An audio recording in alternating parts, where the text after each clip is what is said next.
안녕하세요. 이번 시간에는 시집 읽고 해석하기 두 번째 시간이죠. 자, 그래서 누구의 시집이었어요? 신동엽 작가의 시집 중에서 세 편의 시가 나와 있는데 지난 시간에 봄은이라는 시 해석해봤고 이번 시간에는 껍데기는 가라라는 시를 해석해 볼 건데요. 자, 우리가 이제 학습 목표가 다양한 관점으로 문학을 해석하기니까 다양한 관점이 뭔지 알아야 되겠어요. 그래서 첫째, 내재적 관점으로 본다는 것은 작품 자체로 보는 것이고 외재적 관점으로 본다는 것은 작품 외의 요소로 본다는 것이죠. 그래서 작품 외적 요소로 보는 것은 시대 중심 역사, 풍속 중심으로 보면 반영론, 독자 중심으로 볼 때는 우리가 효용론, 그 다음에 작가 중심으로 볼 때는 표현론이라고 말했어요. 그래서 우리가 작품 자체로 볼 때 뭐라고 선지에서 나오냐면 화자를 중심으로 해석할 때, 그러니까 주어가 화자인 거예요. 화자는 이렇게 나와야 되고 또 시어, 봄, 겨울은 이렇게, 그 다음에 수사법, 표현법 같은 말이죠. 표현법 중심으로 볼 때 뭐 이렇게 나오면 수사법 뭐 다양한 표현법이 있을 수 있어요. 대조적 시어 혹은 뭐 도치법 뭐 이런 것을 사용해서 무엇을 강조한다. 그러면 작품 자체로 보는 거죠. 반영론은 뭐 분단 상황으로 볼 때, 일제 강점기 상황으로 볼 때, 4.19 당시를 볼 때, 뭐 이런 식으로 나오면 혹은 뭐 풍속, 그 시대는 무엇을 중요시하여라는 주어가 나와요. 자, 그러면 이것은 반영론적으로 해석한 거고, 효용론은 독자 중심. 나는 이 시를 보고 무엇을 깨달았어? 무엇을 생각하게 되었어? 라는 표지가 있는 거고, 표현론은 작가는 어떤 삶을 살면서 무엇을 그리고자 했다라는 이야기가 나오면 표현론이 되겠다. 자, 그러면 두 번째 시 껍데기는 가라를 해석해 볼 건데 그 전에 우리 신동엽 작가는 주로 무슨 시를 썼다고 그랬죠? 참여시를 썼다고 그랬어요. 참여시. 참여시는 뭐라고 그랬죠? 당대 사회의 문제점을 지적하고 그에 대한 변혁을 바라는 시의 내용을 썼다. 그러면 참여시라고 했죠. 그래서 신동엽 작가의 대부분의 작품들은 참여적인 성격을 가지고 있다. 자, 그러면 껍데기는 가라 해석해 볼게요. 껍데기는 가라. 4월도 알맹이만 남고 껍데기는 가라. 껍데기는 가라. 동학령 곰나루의 아우성만 살고 껍데기는 가라. 자, 여기까지 해석해 보면 자, 화자는 껍데기를 가라고 했으니까 껍데기는 화자에게 부정적인 대상이 될 거고 4월에 알맹이만 남아라. 알맹이는 긍정이게 됐죠. 그 다음에 4월의 알맹이만 남고 라고 했으니까 4월도 긍정이 될 거고 껍데기는 역시 부정이 될 거예요. 껍데기는 가라. 껍데기 부정. 동학령 곰나루 긍정, 아우성 살고 남으라고 했으니까 껍데기는 가라. 자, 그러면 의미를 한번 해석해 보면 작품 자체로 한번 내재적 관점으로 해석해 볼게요. 자, 그럼 껍데기는 부정일 거고 4월 알맹이는 긍정이다 라고 해석하면 되고 껍데기 부정이다. 왜? 화자가 거부하니까. 동학령 곰나루 알맹이다. 뭐죠? 긍정이죠. 자, 그러면 작품 자체로 볼 때 화자는 긍정적인 알맹이와 아우성 부정적인 껍데기의 무엇을 대조를 통해 화자가 바라는 것을 강조하고 있죠. 화자가 바라는 것은 알맹이가 남으라는 것이고 아우성이 남는 것, 그죠? 아우성을 말해요. 그러니까 얘는 대조법을 사용하고 있다. 그 다음에 또 가라라는 뭘 통해서 가라라는 명령형 어미를 통해서 뭘 강조하고 있어요? 화자의 바람이나 의지를 강조하고 있다라고 본다면 얘는 작품 자체로 해석하고 있는 거고요. 대조, 뭐와 뭐의 대조? 껍데기와 알맹이의 대조라고 보면 되겠죠. 그 다음 동학령 곰나루와 뭐 4월이 뭔지 우리가 아직은 작품 자체로 보면 해석할 수 없고 다음 년 3년 봅시다. 자, 그리하여 다시 껍데기는 가라. 자, 껍데기는 가라고 계속 뭐하고 있어요? 반복하고 있는데 이 반복이 1년에서도 있었죠? 2년에서도 있어요. 3년에도 있습니다. 자, 그리고 1년과 2년은 뭐예요? 문장 구조가 거의 유사하네요. 비슷한 통사 구조의 반복. 1년과 2년이 비슷하니까 이런 것을 우리는 뭐라고 그래요? 비슷한 통사 구조가 연달아나오는데 연과 연이 똑같아. 그래서 얘는 우리는 대구적 표현, 대구법. 그쵸? 대구법을 통해서 화자의 소망을 강조하고 있다. 화자의 의지를 강조하고 있다. 내지적 관점으로 해석한 거죠. 자, 3년 그리하여 다시 껍데기를 갈아 똑같은 말 반복. 그러니까 시행의 반복도 되는 거죠. 시행의 반복. 통사구조의 반복. 또 명령형 어미 가라의 반복을 보여주고 있는데 이렇게 반복하면 첫째 효과는 운율을 형성한다. 둘째는 화자의 정서나 태도 혹은 내용을 강조한다. 여기까지 확인했고요. 이곳에선 이곳이 어디일까요? 두 가슴과 그곳까지 내는 아사달 아사녀가 중립의 초래청 앞에 서서 부끄럼을 빛내며 맞절할 것이다. 자, 여기를 이제 내재적 관점에서 해석해 본다면 껍데기는 가야 되는데 그 모든 껍데기가 가고 난 후에 이곳은 화자가 긍정하는 곳이겠죠. 두 가슴과 그곳까지 내는 아사달, 아사녀. 그러면 아사달은 두 가슴을 내놨고 아사녀는 반대인가요? 그곳까지 내놨어요. 어쨌든 똑같아요. 자, 그곳과 두 가슴까지 모두 내는 아사달, 아사녀니까 이들은 어떤 사람들입니까? 자, 모든 것을 벗어놓은 알몸의 상태니까 순수한 아사달과 아사녀겠죠. 순수한 사람이 만나서 중립의 초래청 앞에서 맞절한대. 자, 초래청이 무슨 뜻이에요? 바로 예식장, 혼례를 치르는 장소잖아요. 혼례를 치르는 곳이니까. 자, 중립의 초래청이에요. 초래청. 즉, 혼례를 치르는 곳인데 뭐한 곳? 중립, 즉 어떤 갈등이 없는 중립의 상태의 예식장. 갈등이 없는 예식장이라고 합시다. 초래청. 예식장 앞에서 뭘 거래요? 부끄러움을 빛나며 맞절한대. 자, 맞절이라는 것은 우리가 결혼식을 행할 때 항상 맞절을 하잖아요. 그래서 이 맞절이라는 의미는 화합한다고 할 수 있죠. 왜냐하면 중립이라고 했잖아요. 그리고 앞에서는 아사달과 아사녀가 순수한 모습으로 만난다고 했으니까 어떤 대립과 갈등이 없이 순수한 모습으로 절을 하는 이곳에서 맞절할지니 맞절할 것이다 라는 뜻이죠. 그죠? 뭐한 상태에서 순수한 상태에서 껍데기는 가고 알맹이 좋은 것만 남은 상태에서 중립의 초래청 이곳에서 맞절을 한다. 다음 년 봅시다. 껍데기는 가라. 한라에서 백두까지 향그러운 흙가슴만 남고 그 모든 새붙이는 가라. 자, 껍데기는 가야 할 거예요. 그리고 흙가슴은 남아야 할 거고요. 새붙이는 가야 할 것이죠. 자, 1, 2, 3년의 내용을 연결해서 본다면 바로 한라에서 백두까지는 바로 어느 곳을 가리키는 겁니까? 바로 이곳을 가리키는 거죠. 자, 이곳은 중립이 있는 곳. 한라에서 백두. 그죠? 자, 그럼 이 한라에서 백두는 어떤 곳이에요? 한라에서 우리나라 이렇게 지도를 볼 때 여기 제주도에 한라산이 있고 여기 북쪽에 백두산이 있을 거예요. 그러면 얘는 우리 전 국토를 말합니다. 우리의 국토.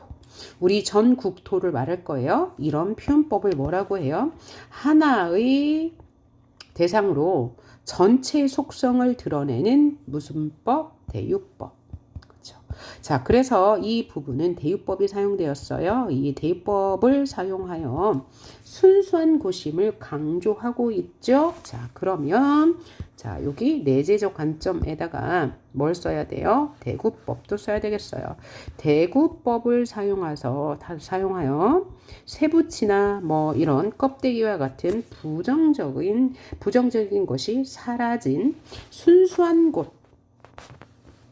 그렇게 순수한 곳에 긍정적인 것만 남기를 바란다는 화자의 의지를 강조한다. 대구법이 아니고 뭡니까? 대유법이죠. 대유법도 사용됐다. 자, 그러면 세부치 부정이죠. 껍데기 긍정이고 흙가슴 나무라고 했으니까 긍정이에요. 그래서 여기 대조적인 시어가 아까 여기다 다시 한번 정리해 보면 자, 껍데기와 알맹이만 우리가 이제 보았는데 이제 대조적인 시어 알맹이에 해당하는 것이 바로 여기 긍정적인 것이니까 아우성도 들어가야 되고요. 또 뭐 또 들어가요? 향그러운 흙가슴. 향그러운 흙가슴도 긍정적인 거죠. 남아야 할 대상이니까요. 그 다음에 부정적인 거 세 붙이는 가라. 그래서 이렇게 정리해 볼 수 있겠네요. 그럼 우리가 지금 어떤 관점으로? 내재적 관점으로 해석해 보았습니다. 자, 그래서 대조적인 시어 껍데기 세부치와 대조되는 알맹이 아우성 흙가슴을 대조하여 화자가 바라는 것을 강조하고 있다. 그죠? 의지를 강조한다. 그 다음에 대구법을 사용했죠. 1년과 2년의 대구를 사용하여 운율을 형성하는 동시에 화자의 소망, 의지를 강조하고 있다. 그 다음에 시행의 반복, 통사구제의 반복, 가라라는 명령형 어미를 통해서 의지, 그죠? 부정적인 그것이 종식되길 바라는 화자의 의지를 강조하고 있다. 그 다음에 대유법을 통해서 이 순수한 것이 남는 이곳은 어디라고? 우리 국토임을 강조하고 있다. 자, 그럼 지금까지 우리가 어떤 관점으로 본 거죠? 내재적 관점으로 해석한 거고, 그 다음에 외재적 관점 중에서 반영론적 관점으로 한번 해석해 봅시다. 자, 이 신동엽은 일제강점기에 태어나서 20대에 분단 상황을 맞았고 그 이후에 독재 상황을 겪으면서 이런 독재와 분단과 같은 부정적인 것에 대해서 언급하면서 그것을 변혁하고자 하는 참여시를 많이 썼다고 했죠. 자, 그러면 그 시대 상황을 반영해서 볼 때 이 껍데기는 부정적인 것이니까 일제강점기가 될 수도 있는데 그 다음 시행에서 4월도 알맹이만 남고 했으니까 여기서 4월은 4.19 혁명이라고 해석할 수 있을 것 같죠? 4.19 혁명. 자, 그래서 4.19 혁명의 4.19 혁명이 긍정이고 껍데기는 4.19 혁명에 반하는 것이니까 독재라고 해석할 수 있겠어요? 자, 우리가 알다시피 4.19 혁명은 그 독재 정권에 대항하여 민주화를 이룬 최초의 혁명이잖아요. 그래서 이 4월은 4.19 혁명이라고 해석할 수도 있고 또 하나는 가치 있는 것 혹은 순수한 것, 긍정적인 것은 다 되죠. 자, 그러면 이 알맹이가 상징하는 것이 이거죠. 반영론적 관점으로 볼 때 4.19 혁명이란 순수한 것. 그러면 이 껍데기는 뭐가 되겠어요? 부정적인 것이니까 순수하지 못한 것 혹은 독재 다 가능하겠죠. 그렇죠? 이렇게 해석할 수 있고 자, 그 다음에 껍데기는 가라 동학용 곰나루가 공주 지역을 말해요. 그래서 동학 농민운동을 떠올리면 되겠다. 이 동학 농민운동도 그죠? 농민들이 뭘 외쳤습니까? 반외세. 외세 세력이 우리 그 조선을 지배하는 것, 혹은 참여하는 것, 간섭하는 것을 반대하고 평등, 인내천이라고 그래서 평등을 외쳤잖아요. 그래서 이 평등은 독재에 반대하는 뭐 그런 생각으로 해석할 수 있고 이 동학농민운동은 아래로부터의 첫 저항운동이잖아요. 그래서 가치 있는 것이죠. 이것의 반대는 역시 껍데기가 될 것 같아요. 그러면 동학형 곰나루의 아우성은 그들 동학농민운동 때 동학농민들이 외쳤던 그 순수한 것이니까 이렇게 반대 개념으로 해석해 볼 수 있고 껍데기 역시 같은 것이고 그리하여 이곳에선 두 가슴과 그곳까지 내는 아사달과 아서녀가 순수한 사람들이 이런 갈등 없이 독재나 혹은 민주 혹은 분단 상황으로 본다면 2년간의 갈등이 없는 곳이 뭐죠? 중립의 초래청이죠. 자, 그래서 이 중립의 초래청은 어떻게 해석할 수 있어요? 2년간의 갈등이 없는 곳이라고 해석할 수 있고 이 초래청은 그 장소죠. 초래청은 장소, 그죠? 인형과 갈등이 없는 장소, 긍정이고요. 그래서 부끄러움을 빛내며 맞절한다. 여기서 그래서 맞절이란 화합, 이념과 갈등이 사라진 상태. 화합 뭐 내지는 평화 다 될 것 같아요. 그렇게 될 것이다 라고 화자는 확신하고 있네요. 자, 그리하여 다시 마지막 년에 껍데기는 가라 한라에서 백두까지. 그래서 이런 화합과 평화, 공존 혹은 뭐 이 모든 것들이 어디에서 이루어진다? 우리 국토에서 이루어진다. 그래서 향그러운 흙가슴은 우리 순수한 정신으로 해석할 수 있겠어요. 그래서 모든 세붙이는 가라 할 때 이 세붙이는 역시 부정적인 건데 아마도 이 세붙이는 뭘 의미할 것 같아요? 폭력을 의미할 것 같아요. 자, 4.19 혁명 때 폭력이 사실은 행해졌죠. 그래서 어떤 그죠? 김주열이라는 열사가 희생당했고, 또 많은 사람들이 희생당했잖아요. 이 폭력 앞에. 그래서 이 폭력은 강압이라고 할 수 있어요. 그죠? 강압이라고 해도 되고 혹은 폭력이라고 해도 되고 이 모든 부정적인 것이라고 해석할 수 있겠습니다. 자, 그래서 우리가 지금 반영론적 관점하고 절대론적 관점으로 해석해 봤는데 자, 효용론적 관점에서 해석한다면 나는 이 시를 읽고 순수했던 우리 저항 세력들, 동학용 곰나루 운동 때 저항했던 세력, 그 다음에 순수했던 우리 민족의 모습, 아사달과 아사뉴는 이제 우리 민족 전체를 말하거든요. 우리 민족의 전체, 그러니까 우리 순수했던 우리 민족의 정신을 한번 되새겨봤어 라고 할 수 있죠. 자, 그런데 편론적 관점에서 보자면 작가는 현재 우리가 이 통일이 되었지만 통일이 된 상태에서도 순수한 정신을 잃어버리고 예전의 그 동학년 농민운동의 정신을 잃어버리고 또 조금 더 세월이 흐른 다음에 본다면 4.19의 그 순수했던 정신을 잃어버리고 있는 것이라고 판다는 것 같아 라고 한다면 작가 중시 표현론으로 해석한 것이 될 거예요. 자, 그래서 신동엽 시인의 두 번째 작품 껍데기는 가라를 살펴봤는데 자, 이 껍데기는 가라도 이제 의지적인 어조를 드러내죠. 뭘 강하게 바라는 거죠? 순수한 정신만이 남고 부정적인 것은 가라는 이런 의지를 명령형 어미를 통해서 강하게 드러내고 있다는 것 기억해 두시면 될 것 같고 자, 문제 한번 풀어볼까요? 자, 가시는 보문이고 나시는 껍데기는 가라예요. 자, 그러면 여기 적절한 것이 무엇이냐? 가와 나를 비교해 보라는 문제인데요. 요거 한번 풀어볼까요? 가와 나는 모두 계절의 변화를 나타낸다. 가는 봄에서 겨울에서 봄으로의 계절 변화가 있지만 나는 계절에 대한 이야기가 없으니까 답이 되지 않을 것 같고요.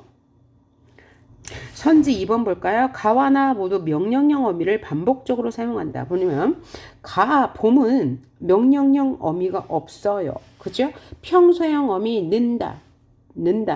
그 다음에 움트리라. 이건 뭐죠?